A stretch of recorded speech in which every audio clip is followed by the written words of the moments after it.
arguably the most important problem in cryptocurrency has not yet been solved. This has been one of the most heated and outstanding long debates our industry has ever had. And there's a good reason. The one that solves this problem, the protocol that's able to achieve this, well, the value of that protocol could be greater than the entire crypto market cap combined. So there's very good reason why protocols like KASPA have been climbing their way, actually better than climbing, skyrocketing their way up the market caps. Well, today, my friends, I'm here to tell you that that race isn't over. Satoshi's original vision, a proof of work protocol that actually can be peer-to-peer digital cash, that race is yet to be won. And today we're going to look at other protocols that have potential to do that as well. But these protocols, my friends, have not yet exploded like KASPA has. So if you missed out on KASPA, guys, you're going to want to check out this video, because there's some serious alternatives that maybe could catch up to KASPA. Let's go ahead and check them out. Guys, if that sounds good to you, if you're excited for this, and this is an exploding narrative, I will show you guys the data and the numbers to show you that this narrative is one that people are realizing. People are realizing that, let me just, before I get into this, let me just back up and tell you guys that it is a really, really big deal, right? Bitcoin was the reason that we're all here today. The reason that you're watching this, the reason that altcoins exist, everything is because Satoshi created Bitcoin. And on the white paper, it says that Bitcoin is meant to be a peer-to-peer electronic digital cash. And the way that it does that is something called proof of work. Well, there was a war, an argument, a debate of sorts that ensued, that the results were less than optimal. And so this left to a lot of ways of how to approach the same goal that was envisioned by Satoshi, but in different ways. And so today's episode, we're going to go into a bit of history behind this. It's very important for you to understand where this is all coming from, some of the proposed solutions, and what is the next generation that could achieve that same goal. So guys, if you're excited for this, if you're excited to learn a little bit about the history of proof of work, mining systems, and the protocols that are working to be the next generation that eventually could be what Bitcoin set out to be, or some variation of it, a monetary system of sorts, because we're going to talk about that too. So, like the video, guys, if you haven't already. I love it when you like the videos, and it's very nice. I make this content. It's like almost 1 a.m. right now, and I'm busting this out after a lot of research, a lot of studying. And if you're new to the channel, what's up? My name is Kyle Chasse. I've been in crypto for 12 years, bringing you guys everything that you need to know to maximize your knowledge and really, really be able to take advantage of this upcoming bull run of a lifetime. So subscribe, hit the bell notification if you haven't already. This content is often time sensitive, and you don't want to miss when we have epic calls. And with that being said, let's get into a brief history of proof of work. So I'm not going to read all this stuff, but proof of work, you guys, if you don't know, real quickly, is how Bitcoin does consensus and how people secure the network. It's like a chain of blocks, right? And every block is mined by a miner, and all the data, the ledger, is essentially stored in these blocks, and it goes one by one by one by one. And it's not scalable at all. Bitcoin moves at the speed of snail, and it's just painstakingly slow and very expensive. And we will get into the conspiracies around why this happened and why Bitcoin isn't extremely scalable. It could have been, and we're going to talk about that in just a minute too. But proof of work, guys, you probably have heard about it. It's just the way that Bitcoin does consensus. So back between 2015 and 2017, we had this long, drawn-out debate. It was the Blocksize Wars. And you had really two camps, big blockers and small blockers, right? And so what it says here is that you have two sides then, known as big blockers and small blockers, and they were split over rather small technical decision. How many megabytes of data a BTC block should handle? Big blockers wanted to increase the block size to accompany more transactions, lowering fees, and making everyday payments more viable.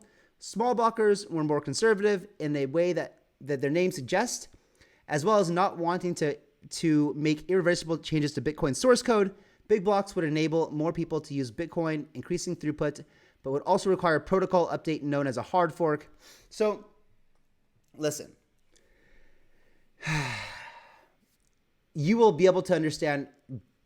Let's see if I don't tell you, and then just by me going through, you will understand that I have a heavy bias toward the big blocker or small blocker camp, right? And you'll be able to see as we go through this which side of the fence I sit on, guys. But so today's debate over transaction fees and Bitcoin development is different from the Blocksize Wars in one key regard. Many of the questions over Bitcoin's technical limitations have already been settled. In 2017, Bitcoiners had a choice between Bitcoin and Bitcoin Cash, a hard fork that offered bigger blocks, which its founder Roger Ver said fulfilled the original mission of peer-to-peer digital cash. A later fork from Bitcoin Cash, called Bitcoin Satoshi's Vision, founded by the untrusted individual who calls himself Satoshi, which we will call Fake Toshi. Craig S. Wright offered even larger blocks and said market participants have clearly decided that the real Bitcoin is the original blockchain, the original Bitcoin blockchain. And that's a vote of confidence in small blockers' plan to scale Bitcoin using layer 2s and sidechains like Liquid and Lightning. Bullshit. While the high fees today paid to transact on-chain cause some concern and perhaps provide impetus to build Bitcoin differently, as of yet no prominent is suggesting a complete overhaul of the blockchain. However, adoption of Lightning and payments-focused scaling option that settles on Bitcoin has been slight. Liquid also totally non-adopted at all. So, guys, here is the TLDR of this. So, in a block, right? So remember, like a block is like this, right? And you can fit so much data of transaction. Every time that you send a transaction on Bitcoin, there's data involved in that transaction that needs to be logged in the ledger, which is these blocks, right? And a block can only fit so much data in it. And what happens is that block, we can only have one block every 10 minutes. So if you have a bunch of transactions, and that right now, I think Bitcoin can handle 7 transactions per second, which is like ridiculous. So every time that data doesn't fit in a block, you have all these transactions happening in a mempool right over here. And so one of the obvious solutions would be, well, why don't we just increase the size of the block so we can fit more transactions in it, right? This would be obvious. Now, the argument from small blockers said that, and guys, this is 2015, right, when this debate started happening. The cost of a terabyte was like very expensive back then, right, of data, right? And the reason that that's expensive is because you have to, and if you want to run a validator, right? If you want to run a validator and you want to participate in the decentralization of Bitcoin, you need to run a node. And so running a node means that you have to install some hardware on your computer, and then you have to download the entire transaction history of Bitcoin. So all of that data, I don't know what the size is of it today. I think it's like 300 or 500 gigabytes or something, right? Now, I don't know what the number is. Let's say it's 500 gigabytes, right? And right now, I believe the size of a block is 1 megabyte. So if they doubled the size of blocks, right now that would be 1 terabyte.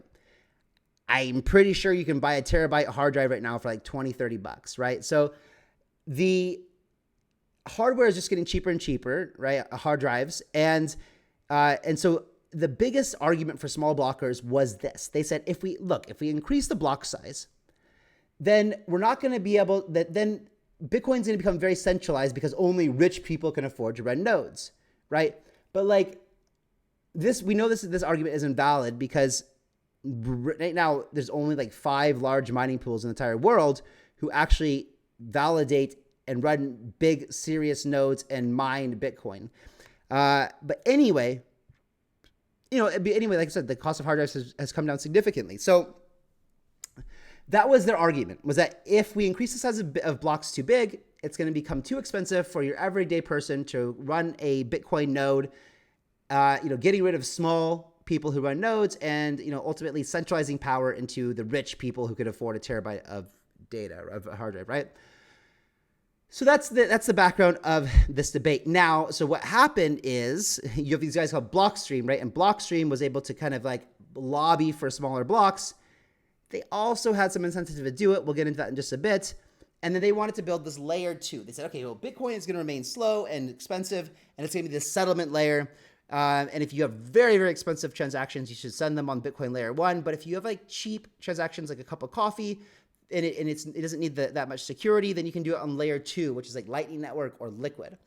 But there's problems with that, right? Lightning and Liquid both revolve around having these intermediaries, which Bitcoin is supposed to remove. Bitcoin is supposed to be peer-to-peer, permissionless, ask nobody, no censorship, right? And Lightning and Liquid both create intermediaries, right? And so this is my problem with small block debate, was that they want to take away the most beautiful thing about Bitcoin and now bring that back to where governments and institutions could come in and force you to use KYC or block your transactions or whatever, right? So it removes that peer-to-peer digital cash aspect. So over here on Reddit, we have this, it's a conspiracy. It's not a conspiracy theory, it's a conspiracy. Blockstream exists to cripple Bitcoin and allow legacy banks to retain control over us, right? So this is just a little rant from some guy that was really, really pissed off talking about this whole fiasco of the block wars debate, right?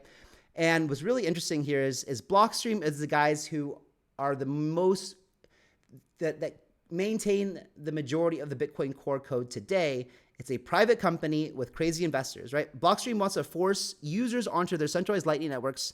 This technology that they use just happened to specialize in Lightning Network Hub operators.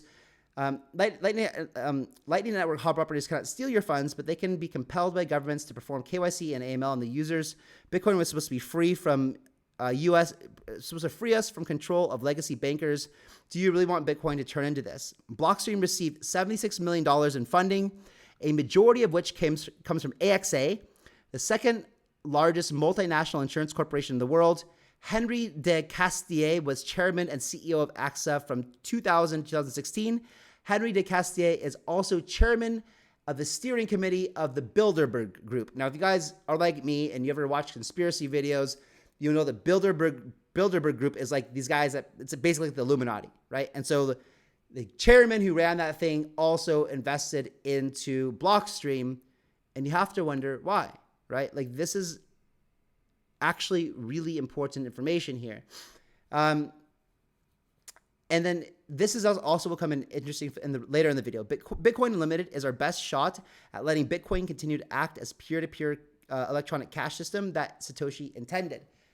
Now, this blog post was created 7 years ago, guys. 7 years ago. And we'll revisit this in just a bit here. Now, this is a blog post written by Nick Carter, and you can tell again which side of the fence I lie on. Predictably, big blockchains are suffering exactly the issues we expected. They have no merchant adoption, no meaningful fees, and tons of spend. This is true because small blockers were able to manipulate most people into thinking that Bitcoin should be kept small blocks. And they convinced all the miners to keep the original Bitcoin with small blocks. And so then when there was a hard fork and Roger Ver created Bitcoin Cash got the BCH ticker, and Bitcoin BTC became the small blockchain that Blockstream wanted, the small blocks. And that's why big blocks don't have any meaningful adoption. But I guarantee you, Nick Carter, that if there wasn't this manipulation going on and Bitcoin had bigger blocks, that there would be merchant adoption, that there would be meaningful fees, and there would be speedy, fast peer-to-peer digital cash, right? There was a very easy way for Bitcoin to scale, and that is to increase the block sizes, right? So, but it didn't happen. We got Segwit instead, right? And so what they said is, hey, we can scale Bitcoin. We're gonna make the transactions, consume less data. We're gonna make it more efficient, which is fine. They should have done that anyway, right? And what that did is it made a 1 megabyte block fit twice the capacity, essentially, right? So they did 2x the capacity of the Bitcoin blockchain, but it's still definitely not nearly enough. So guys, they went from 3.5 transactions a second to 7. Whoa. Huge scaling. No.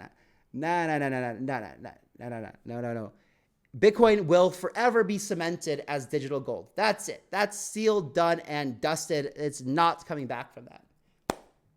Okay, last thing almost on the history lesson here is an Ethereum Classic. Just getting into this narrative, guys, getting this narrative, right? So Ethereum Classic, if you don't know, was created when Ethereum first launched. There was the DAO hack, and that was like $100 and something million. I don't know. It was a lot of money worth of ETH that was stolen. So what Vitalik and gang decided to do was they would fork, they would essentially fork Ethereum and start the chain again right before the hack, essentially effectively reversing or eliminating the hack. Now, the true diehard core fundamentalist said, no. You can't do that. A blockchain is supposed to be immutable. You can't just erase things that happen. There was a hack, so let it be. You know, I mean, it's unfortunate, of course, but we need to be, if we want to be decentralized, we want to be, you know, in the true ethos of blockchain. Permissionless, decentralized, peer-to-peer, censorship-resistant, you know, immutable, then we can't do this. And so Ethereum Classic was born after the DAO hack, and Ethereum Classic today, rightfully so, like it should be in my opinion, is still doing proof of work. The new Ethereum, the fancy one that's publicly, you know, blah, blah, blah, blah, blah, ESG and all this stuff, is proof of stake, right? And proof of stake is significantly less secure. Why do I say that? Well, because Lido right now, and with this new Blast, with this Blast Assist, like this new Blast Protocol L2, if you guys haven't heard of it, has unbelievably contributed to this like $400 million new worth of ETH. They added it to Lido. Of all staking pools, why would you add it to Lido? The biggest one, Lido now has like, I think 32% of the staked ETH. And guess what, guys? You only need 33% of ETH to actually attack the network. So like Lido essentially right now could actually attack Ethereum. It's not secure at all. I made a video on this and I will link it in the description below, guys, so you can go watch it. It's very interesting of how one could effectively, very easily attack Ethereum network. In my opinion, this attack can be done quite easily. I lay it out perfectly in the video. You guys should go watch it. It's a good one. But anyway, the point of saying all of this, guys, right? The point of saying all this is that nothing has worked so far for peer-to-peer digital cash, right? And we've had 15 years of innovation and research and technology to develop to get to where we are today. And you guys, if you haven't seen my video on KASPA, go check it out. I made it on Friday. It's a very, very good video. But Lightning Network and Liquid Network didn't work for scaling, right? They're just not being adopted. So that leaves room. It leaves room. And with KASPA taking off, that makes us wonder where we should be looking next. And what I'm about to show you guys is an evolving narrative. The numbers do not lie at all. So NEXA, remember I mentioned to you guys Bitcoin Unlimited and how it'd be important later? Well, this project is from that team. That team has been around for a long time. They were core contributors in the Bitcoin core code. They helped with Bitcoin Cash, and now they have NEXA, which is also a proof of work blockchain. And you can see here, guys, that in the last 30 days, it's up 160%, right? And you can see the volume also starting to increase, right? This is interesting to take a look at. So what is NEXA? It's a digital economy with capacity for all. NEXA is the most scalable layer 1 blockchain ever built. It will handle 10 billion transactions per day while offering EVM-like smart contracts and a native token service, all while staying decentralized. We're going to watch this nice little video here. NEXA, the first global-scale decentralized blockchain ever built. But how does it achieve this supposedly impossible feat, and all on layer 1? NEXA solves something called the blockchain scaling trilemma, a term coined by Vitalik Buterin, founder of Ethereum. It states that you only get to choose 2 of these 3 properties in a blockchain: scalability, decentralization, and security. Incredibly, NEXA has all 3 properties and does this all on layer 1. NEXA achieves global scale capacity by leveraging a revolutionary new proof-of-work algorithm to incentivize the creation of hardware that removes the scaling bottlenecks. By utilizing this powerful hardware, NEXA has the ability to scale to global usage of over 100,000 TPS. NEXA is made permissionless and decentralized by using a distributed network of independent nodes. This ensures no single entity or government can censor your payments. Additionally, NEXA is completely open source and transparent. Anyone can review and contribute to the project and view the public ledger. The network is secured via proof-of-work mining, where participants compete with computing power to earn the right to add a new block of transactions to the ledger and receive a reward in return. This ensures that the network is resistant to attacks and transactions cannot be censored. Not only does NEXA achieve global scale capacity, but it also has other tricks up its sleeve. NEXA has advanced and efficient smart contracts, and tokens and NFTs can even be launched directly on the base layer.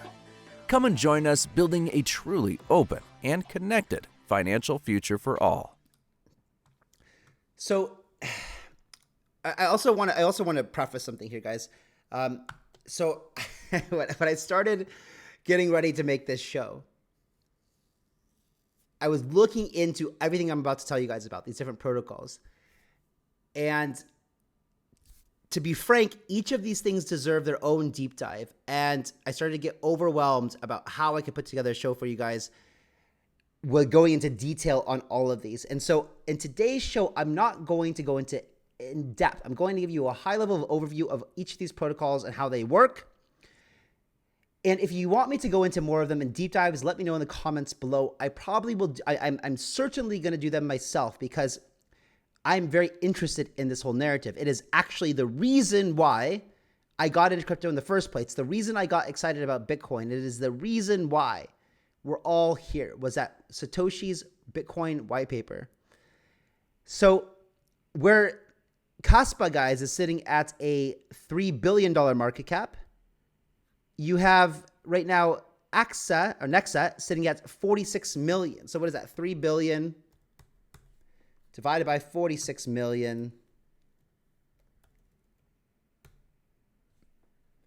is 65x from here, right? So if you guys put in, $10,000 and it went to KASPA's market cap, that'd be turned to $652,000. Like, and out of everything I'm about to talk about, the closest to Bitcoin's peer-to-peer digital cash and KASPA is NEXA. Now, one of the things that impresses people a lot about, and I'm not saying that it's going to do this. I'm not saying it's going to go there, but it could, right? So nothing is financial advice that I ever talk about on this show, just so we're very, very, very clear here. So let's get into a little bit more about NEXA. And what I was just going to say real quick, that one of the things about KASPA that people got really excited about was the founder. He is an OG for sure. And I am, to be also very, very clear here, I still, KASPA is my biggest bag. I bought in like quite late, just right before I made that video for you guys. And I think it's very, very impressive, right? But this is too. And it's starting to take off, but just now, right? Just like, like 3 weeks ago, right? So it's like a narrative that is just starting to take off. And this is what the whole video is about, is this narrative, this proof of work, this mining narrative. And so you can see this has smart contracts, has native NFTs. It's very, very scalable, can handle 10 billion transactions per day. It solves a blockchain trilemma. And you can see here's some of the statistics. There's 21 trillion supply. There's 10 million NEX produced each block. This emission is over 140 years. And right now the market cap is $47 million. And it was fair launched, right? So fair launched, no team supply, no pre-sale, just mining. NEXA has been built and continues to be maintained and upgraded by Bitcoin Unlimited. Remember, that is the team in that blog post from 7 years ago where that guy who went on a rant said the best chance of peer-to-peer electronic cash is Bitcoin Unlimited. And that team has now created NEXA, guys, a 7-year-old organization and team of crypto OGs who have combined experience of over 70 years building in crypto. Bitcoin Unlimited's software has been the backbone of Bitcoin and then Bitcoin Cash, enabling billions of dollars in mining and economic infrastructure to operate successfully for years. Bitcoin Unlimited has now driven all of this extensive knowledge and experience into NEXA to enable many industry-leading innovations. NEXA is a decentralized project, of course, which means anyone can get involved and build products, tools, services they feel are important. You can grab a wallet here, guys, because this is not an Ethereum thing. It's not an ERC20. It won't work with MetaMask. And so you can download a hardware wallet. You can also get it on exchanges. And if you, I'm not suggesting that you go do this, but you can see the exchanges that they're trading on here. The biggest ones here would be like MAXC or Bitmart, for example. The safe trade looks super shady to me. But anyway, so that is NEXA, and the team is, like I said, very, very OGs. So it's popping. Now, to prove to you guys, and I'll even do some more in just a little bit, this narrative is actually popping off, this proof of work mining narrative. You have another one here called Alephium. And you can see here that it just started to take off, only about a week ago. And the market cap right now is $29 million, guys. So I do think these things that I'm about to talk to you, and that's why I decided to make this video today, even though I don't have super high conviction in these because I haven't done deep research and I'm looking forward to doing it. But that's why I wanted to make it and share with you guys so you can look into it, right? Don't wait for me to come tell you that I have high conviction. Go look at it yourself and see if you have high conviction yourself, because these things could run like crazy. We can already see from the price that these are narratives that are starting to develop, and for good reason, like I mentioned in the beginning of the show, for very good reason. So Alephium, scalable for devs, secure for users, decentralized for all. Innovative sharding meets expressive UTXOs. And guys, just so you know, UTXO is the unspent transaction outputs or something like this. This is the way that Bitcoin keeps track of the ledger. It's just, that's it, right? An efficient proof of less work to secure scalable dApps for real world use cases. So you can do mining here. Also with NEXA, you can do mining. You can start contributing or by building code, and you can start building dApps on top of it. So what makes Alephium different is the way that it's sharded. And so it says Alephium is built on a novel and complete sharding algorithm called Blockflow. It improves the UTXO model of Bitcoin to make it scalable and uses DAG data structure to reach consensus between different shards. It will allow up to 10,000 transactions per second, currently at 400 TPS. So it'll add new shards as it needs to scale. And so you can see back to this block DAG infrastructure, essentially, that NEXA had, also here in Alephium as well. It consumes 90% less energy than when compared to Bitcoin. It's programmable money, which means that you can do different things with it. You can make, you can do reoccurring payments. You could set, money to be sent to someone. And it's programmable, meaning that you can just tell the money what to do by programming it into code. It has its own virtual machine and programming language. And you can see that there's 16 shards currently running, that the hash rate is 102 terahashes. There's 54.5 million ALF circulating and 18 million 0.6 transactions. And this is kind of nice here too. I really appreciate good UX UI, because trust me, a lot of these early hardcore devs build the most ugly and horrendous wallets and interfaces. You have to have a nice, pretty wallet that's like easy to use for people to use stuff. Look at Polkadot. Forever, the only wallet on there was the most complicated thing I've ever used, and it just turned people away. Now they've got like some nice wallets, right? So these look nice. This looks nice, looks familiar, looks like MetaMask. People can just download it, and I'm sure you're gonna be able to use it. If you've used MetaMask before, you'll have no problem in understanding how to use the wallets here on Alephium. So you can see there's some partnerships. It's a new and evolving ecosystem, guys. Like, it hasn't been around a long time. Let's see if we can find out. It was like launched back in March of 2022. So it's been around for a while. But you can see when they launched, there was some private sales, I think it was. So this is probably some of these private sellers coming out. This was also, into the bear market. And now look at this little bit of volume and this spike again. So it's exciting. Like, this is like, I'm bringing this to you guys very, very, very quickly here, right? Very, very quickly. So let's see. So yeah, the token economics, you can see there was a pre-sale. So 8% of the tokens were pre-sold, and those vesting from 2 to 4 years. So some people have gotten out completely already, and most of the pre-sellers are gone, right? So most of the pre-sellers are gone, and 86% of the supply is for mining rewards. Okay, the next one, guys, is Zephyr. Zephyr is a bit different. It's not trying to be necessarily a Bitcoin, but it is a proof of work, mining type of thing. And I think this thing has exploded recently. Very, very crazy. Right? The first time I found out about it was $35. Last week I bought some of it, and then now it's 45. Had a nice little pullback. All-time high was just 4 hours ago.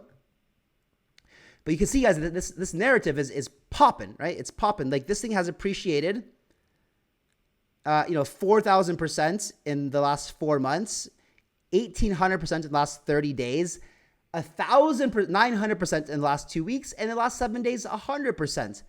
Like, are you guys starting to see a trend here? This is very exciting. Like, if your goal, if you don't give a shit about the technology and you're just trying to make money, like, to me, this seems like a narrative that's about to pop up. So I am going to participate in all of these projects that I bring to you guys today, because I think that, like, nonetheless, even if I don't do a deep dive and have super high conviction, and I think this narrative is evolving. It's an exciting narrative, and people can mine it from home and participate. And like, everyone wants to see what could be the next huge Bitcoin or KASPA, right? So what is Zephyr protocol? It's an untraceable over-collateralized stablecoin protocol. Zephyr protocol is a cryptocurrency protocol aiming to combine and refine the best proven privacy and stablecoin protocols. It utilizes triple asset model consisting of Zeph, which is the volatile token, Zeph USD, which is going to be the stablecoin, and the reserve token, Zeph Reserve. Zeph is the native cryptocurrency. Zeph USD is a stablecoin pegged to the value of USD, and Zeph Reserve acts as a reserve token for reserve providers. It's basically like a certificate of deposit. So I'm going to collateralize, the stablecoin with Zeph. I get Zeph Reserve back, which is what I would then later go exchange for my Zeph utility token or and then when I deposit Zeph, I get my certificate, my receipt for it, and I also can mint USD. So this is an algorithmic stablecoin. Now, people think that cannot be done, but the interesting thing is that these guys aren't, like, Zeph developers were not they're not trying to reinvent the wheel here. So this DEGEN, or this JED protocol, was built by the guys from Emergo, IOHK, Cardano. And it's been proven to work, this exact DEGEN protocol, in different things. They've used it in, where is it?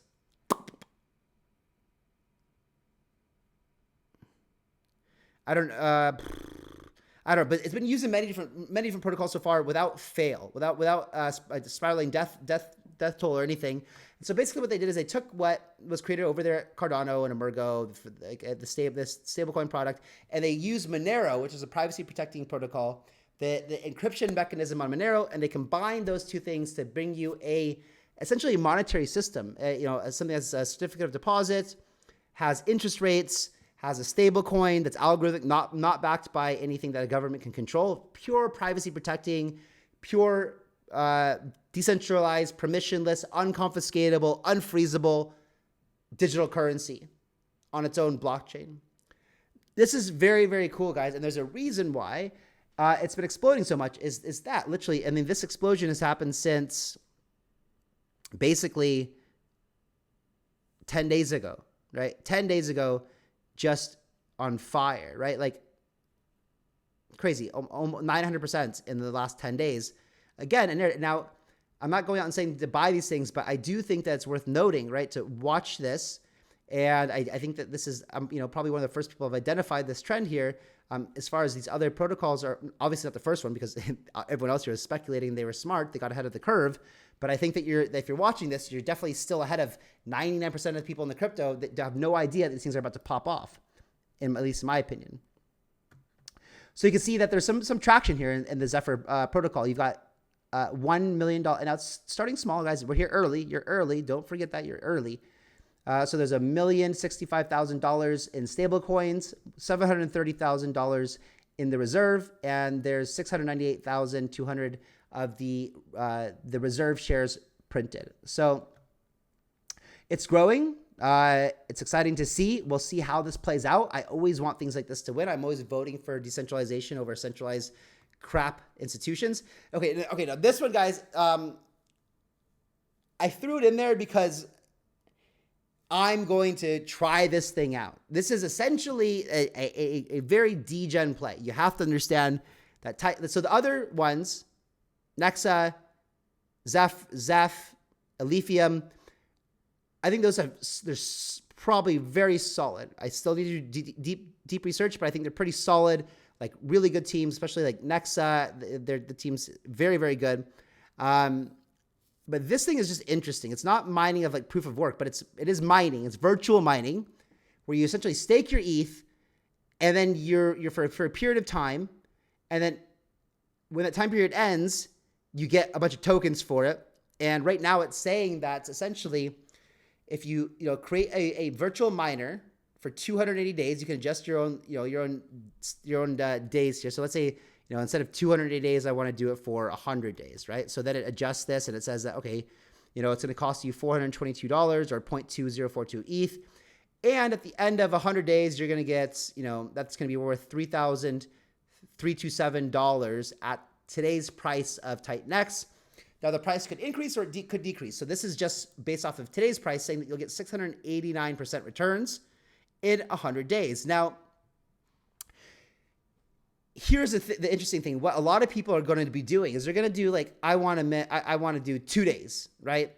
And so it's saying that, well, okay, you can do 2 days, but actually you're going to be losing money. So let's see what's the minimum that we can do. Okay, that's a lot. So let's say 20 days. Okay, so even, let's see, 20 days.